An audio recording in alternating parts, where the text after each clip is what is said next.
नमस्कार। जय तंत्र मंत्र केंद्र में मैं आप सबका हार्दिक स्वागत एवं अभिनंदन करता हूं। मेरे प्रिय भाई बहनों, 2025 शारदीय नवरात्रि की आप सबको हार्दिक शुभ मंगल कामनाएं। आज मैं कुछ नवरात्रि के बारे में और जानकारी बताऊंगा और साधना भी बताऊंगा। आपको हमारा वीडियो अंत तक देखना चाहिए। यदि आपने हमारा चैनल सब्सक्राइब नहीं किया है तो लाल वाली बटन दबाओ और घंटी बजा दो। कोई शुल्क एवं चार्ज नहीं कटेगा।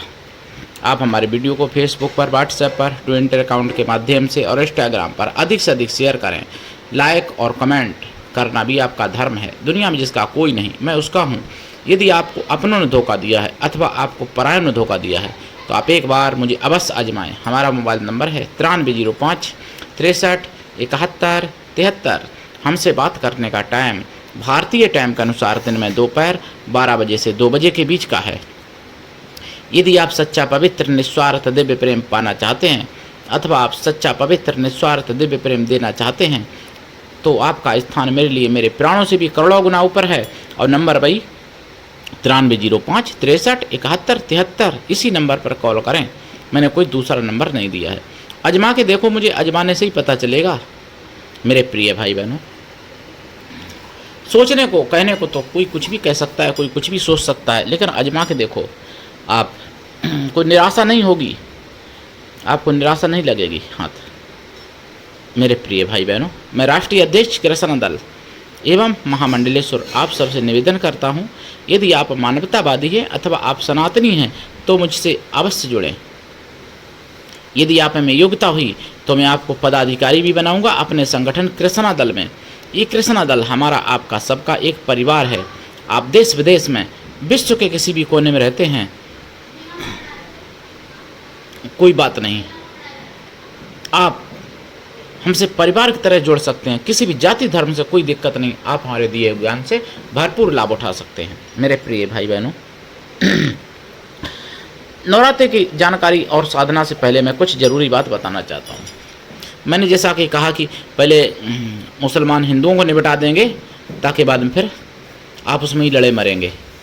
ऐसा ही मैंने कुछ 21 सितंबर 2025 में सुना है सुदर्शन चैनल पर।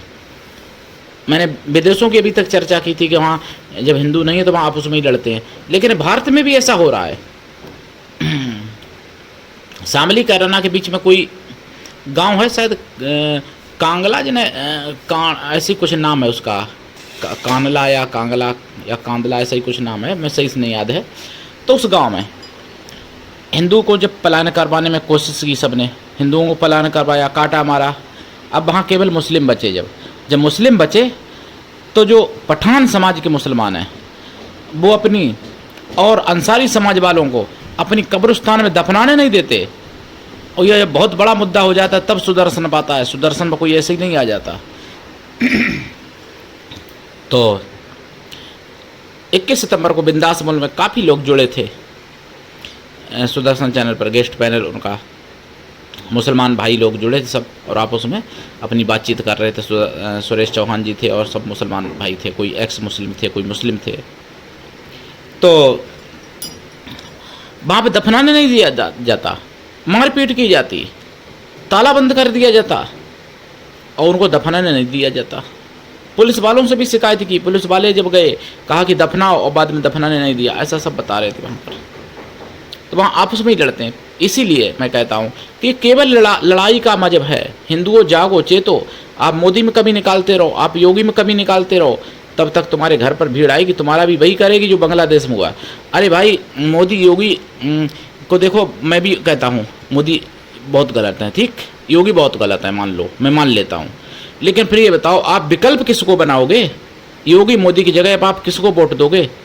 अखिलेश को वोट दोगे? अखिलेश को प्रधानमंत्री बनाओगे क्या?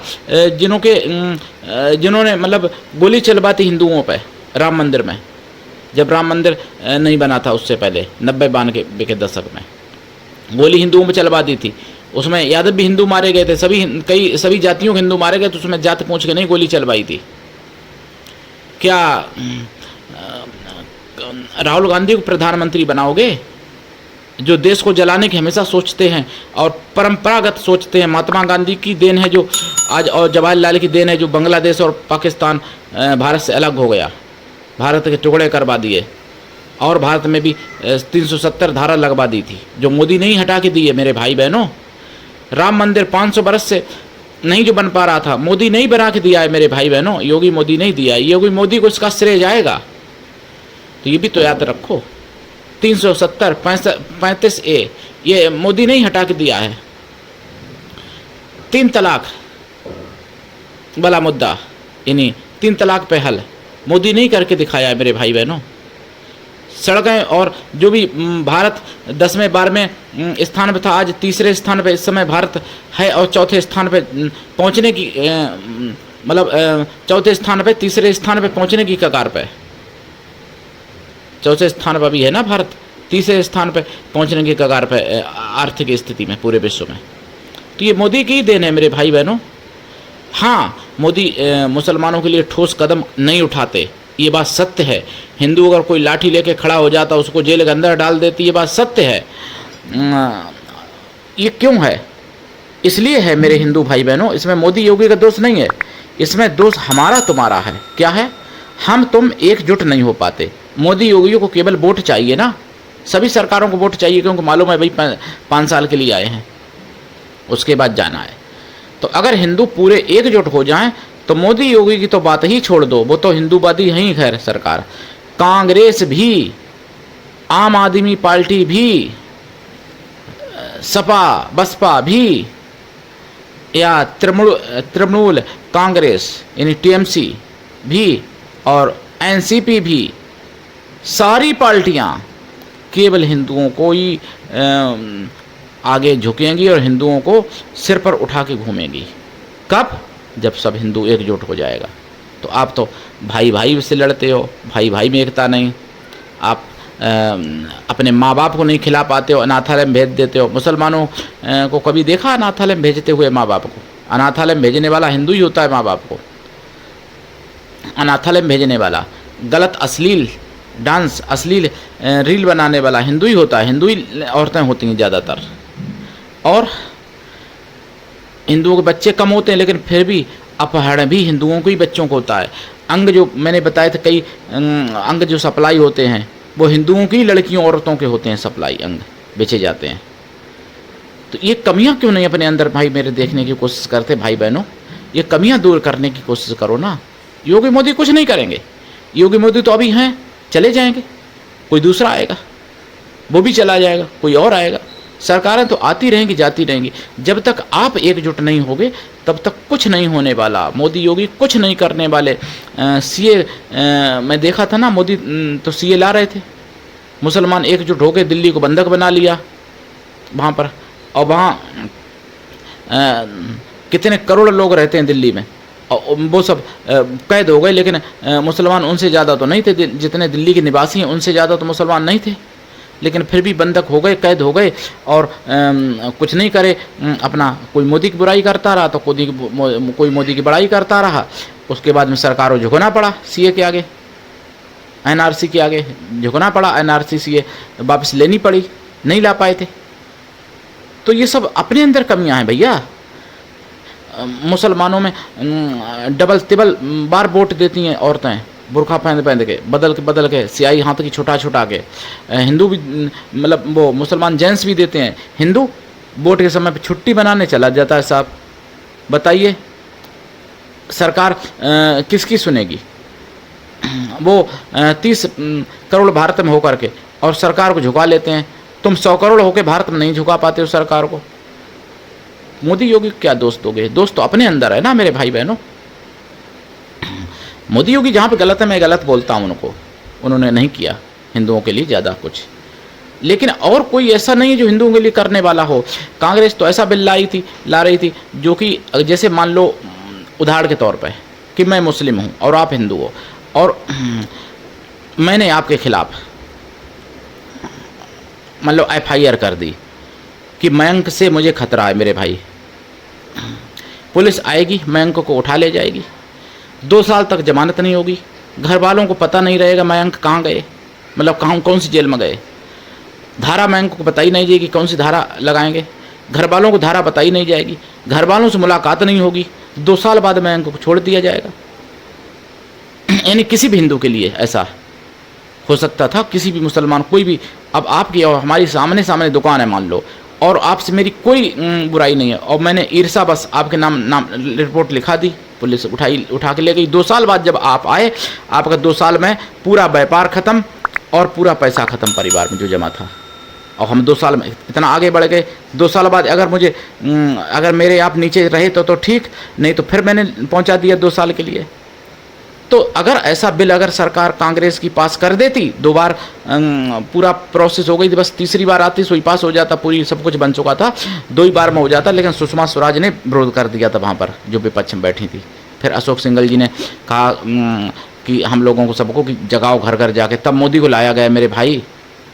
तो फिर उस समय ना कोई फिर यादव बचता, ना कोई ठाकुर बचता, ना कोई चर्मकार बचता, ना कोई वाल्मीकि बचता, और ना कोई ब्राह्मण बचता, ना कोई फिर गुजर बचता, ना जाट बचता। सभी हिंदुओं के लिए, किसी के लिए ये हो सकता था नियम।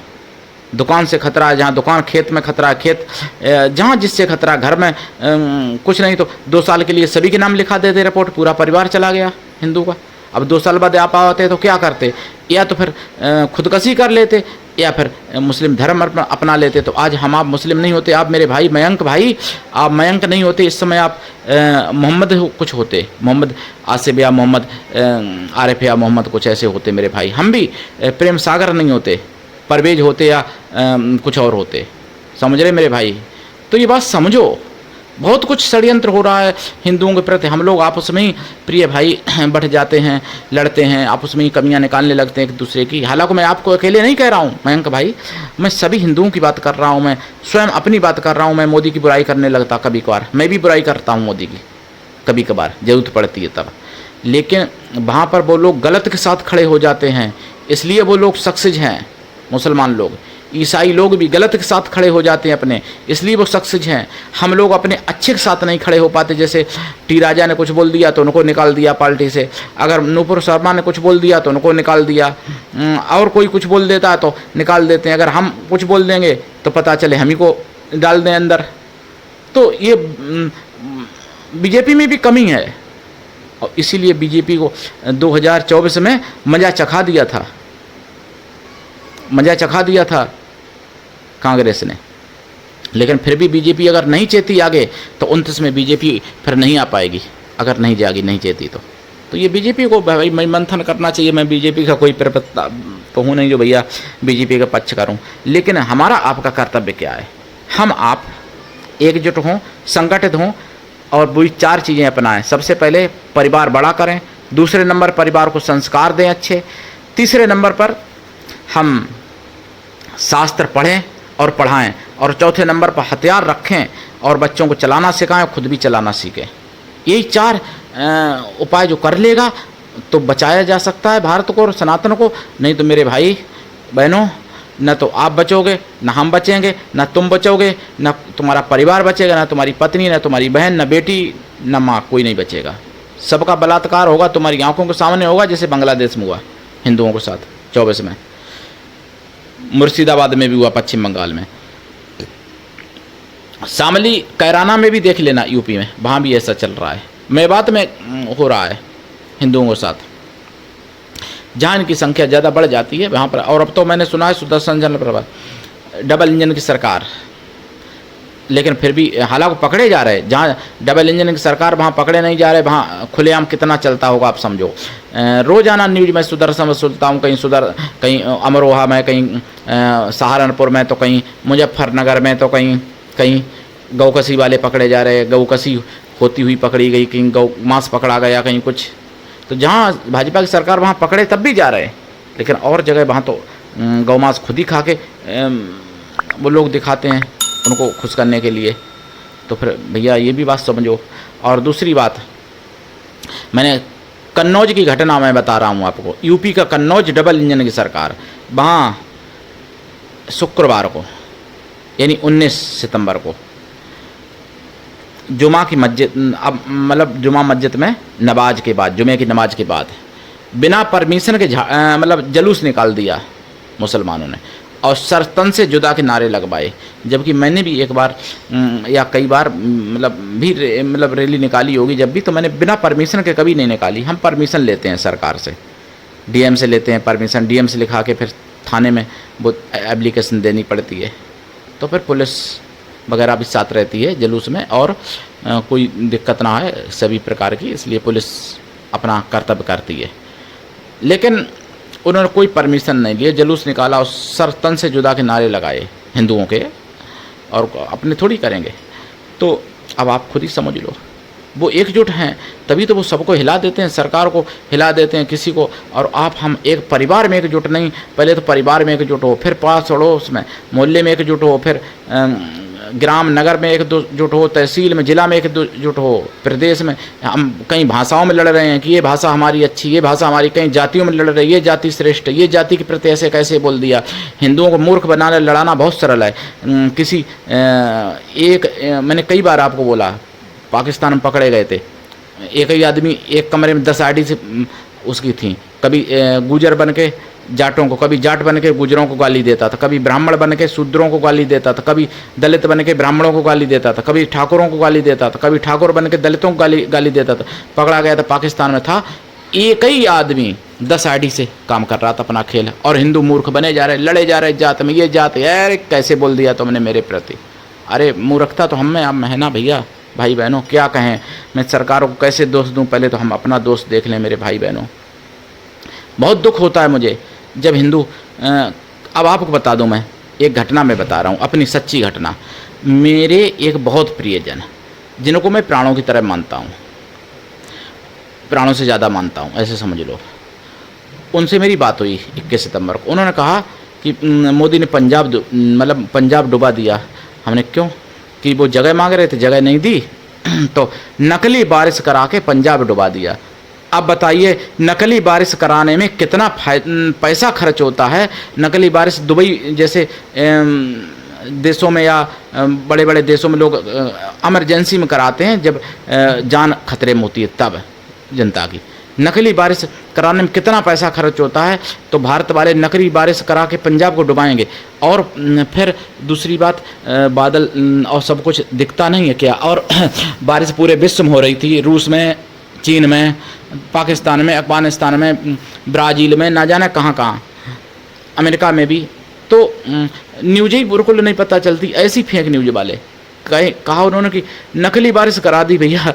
तो हमको तो मन में हंसी भी आई और मन में दुख भी बहुत हुआ कि बताओ लोग कैसे कैसे गलत फहमी के शिकार हो जाते हैं भैया। तो कहा कि अब यूपी डुबाने की सोच रहे। अब बताइए, यूपी तो वहाँ केंद्र में भी और प्रदेश में भी भाजपा है, वहाँ यूपी में क्यों डुबाएंगे भैया, सोचो। लेकिन ऐसी सी अफवाहें फैला दी जाती हैं सरकार के खिलाफ, जो कि लोग क्या बताएं। और लोग पढ़े लिखे लोग, ऐसा नहीं, वो दिल्ली से हैं जिनके बारे में बता रहा हूँ, जिन्होंने जो गलत फहमी के शिकार हुए, हमारे परिजन बहुत पढ़े लिखे हैं, संपन्न घर से हैं, लेकिन उन्होंने ये सब बोला। और हमारे बहुत प्रियजन हैं, बहुत खास हैं। तो मैं क्या बताऊं प्रिय भाई बहनों, हिंदुओं को गुमराह करना बहुत सरल हो गया, बहुत आसान हो गया। एकदम कठपुतली की तरह हिंदू गुमराह हो जाता है, घूमता है षड्यंत्र। मेरे प्रिय भाई बहनों, बहुत दिमाग से काम लेने की ज़रूरत है, न जाने कब कहाँ कैसे फंस जाओ। अब मैं आपको दुर्गा माता के बारे में बता दूं। देखो, नवरात्रि 10 दिन के होते हैं तो बहुत ज़्यादा शुभ होते हैं। ये 9 साल बाद संयोग पड़ रहा है, और ग्रहण जो पड़ा था 21 सितंबर को 122 साल बाद संयोग था। तो नवरात्रे भी 122 साल बाद भी कुछ ऐसे संयोग हैं जो मिल रहे हैं इस बार नवरात्रे में। तो नवरात्रे में उठा लीजिए फ़ायदा, जाप करिए ज़्यादा से ज़्यादा, दान पुण्य करिए, अपने गुरुओं को करिए, अपने जो भी कर सकते हो दान पुण्य, कन्याओं को खिलाइए भोजन, गुरुओं को खिलाइए, गौ माताओं को खिलाइए, गुरु के जो भी गुरु के द्वारा हवन यज्ञ करवाइए, जप करिए, करवाइए गुरुओं से भी, अपने जिनके जो गुरु हों उनको दक्षिणा देके। इस बार बहुत बड़ा सहयोग बना रहा है। कुछ सहयोग ऐसे हैं जो कि 1.5 200 वर्ष बाद मिल रहे हैं नवरात्रे में मेरे भाई बहनों। तो लाभ उठा लीजिए। और 2 अक्टूबर की विजयदशमी है, तो विजयदशमी बहुत ही शुभ और अच्छे मुहूर्त में, हालांकि शाम को बुधवार को लग जाएगी रात में, लेकिन विजयदशमी गुरुवार को ही मनाई जाएगी। पारण नवरात्रि व्रत का गुरुवार को ही होगा, यानी 2 अक्टूबर को पारण होगा। तो 10 दिन के नवरात्रे हैं। आपको चंद्र घंटा माता की 2 दिन पूजा करनी पड़ेगी। तृतीया 2 दिन पड़ रही है, 24 और 25 में। चंद्र घंटा माता का 2 दिन आशीर्वाद मिलेगा। और वैसे 22 तारीख को पहला दिन है, शैलपुत्री माता का पूजन होगा। और 23 तारीख को ब्रह्मचारिणी का होगा। 24 और 25 में चंद्र घंटा का पूजन होगा। और 26 तारीख में कूष्मांडा का पूजन होगा। 27 तारीख में अक्टूबर में स्कंद माता का पूजन होगा। 28 तारीख को कात्यायनी माता का पूजन होगा।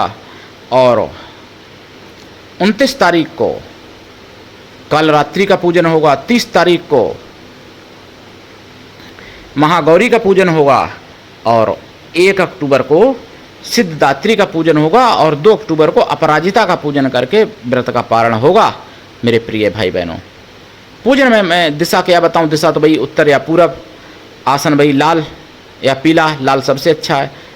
तो ये सब करें और इन दिनों में आप जाप करें, जो भी अपने गुरुओं से मंत्र लिया है, साधना करें, लाभ उठाएं। 100% फायदा मिलेगा, बहुत ज़्यादा फायदा होने वाला है। और कुछ राशियां ऐसी हैं जिनको ये करोड़पति अरबपति बना देंगे ये नवरात्रि, ऐसे भी हैं। तो उन राशियों के नाम ईश्वर ने चाहा तो मैं अगले वीडियो में बता दूंगा, लेकिन सभी को फायदा होगा, सभी लाभ उठाएं। फायदा के लिए उपाय करें, देवी माता पर लाल फूल चढ़ाएं अगर मिल सकता है तो, नहीं तो कोई बात नहीं, श्रीफल यानी नारियल जरूर चढ़ाएं। तंत्र से संबंधित समस्या के लिए नींबू चढ़ाएं, जायफल चढ़ाएं, लौंग चढ़ाएं। बलिदान लौंग का दें, नारियल का दें, जायफल का दें, बलिदान नींबू का दें। ठीक है, लाभ उठाएं, साधना करें। और मंत्र जैसे ओम ह्रीं दुम दुर्गाय नमः, इस मंत्र का अगर कोई 8 लाख जाप कर लेता है तो वो मंत्र सिद्ध हो जाता है। अगर संभव हो तो कर लो, मंत्र तो छोटा ही है, 10 दिन में 8 लाख हो सकता है आराम से, 9 दिन में, 10 दिन में। और इसमें दिशा उत्तर या पूरब, आसन लाल, घी का दीपक, रात्रिकालीन साधना। और साधना काल में तो खैर अभी नवरात्रि में तो वैसे भी ब्रह्मचर्य व्रत रखना चाहिए। साधना काल में ब्रह्मचर्य व्रत, 1 टाइम भोजन, भूमि शयन परम आवश्यक है। नवरात्रि में वैसे भी होना चाहिए ये तो। और शाकाहारी लाइफ टाइम के लिए बन जाए, संकल्प कर लें, हमेशा ये संकल्प कर लें हमेशा के लिए कि मैं सनातन के लिए कार्य करूंगा। और फिर इस मंत्र को करें गुरु से लेकर के, अपने गुरु से, ओम ह्रीं दुम दुर्गाय नमः। देखिए चमत्कार वारे न्यारे हो जाएंगे जीवन के इसी मंत्र से। ठीक है, आज के लिए इतना ही। धन्यवाद। जय श्री राम, हर हर महादेव, जय माता की, वंदे मातरम, जय सनातन, जय हिंदू राष्ट्र।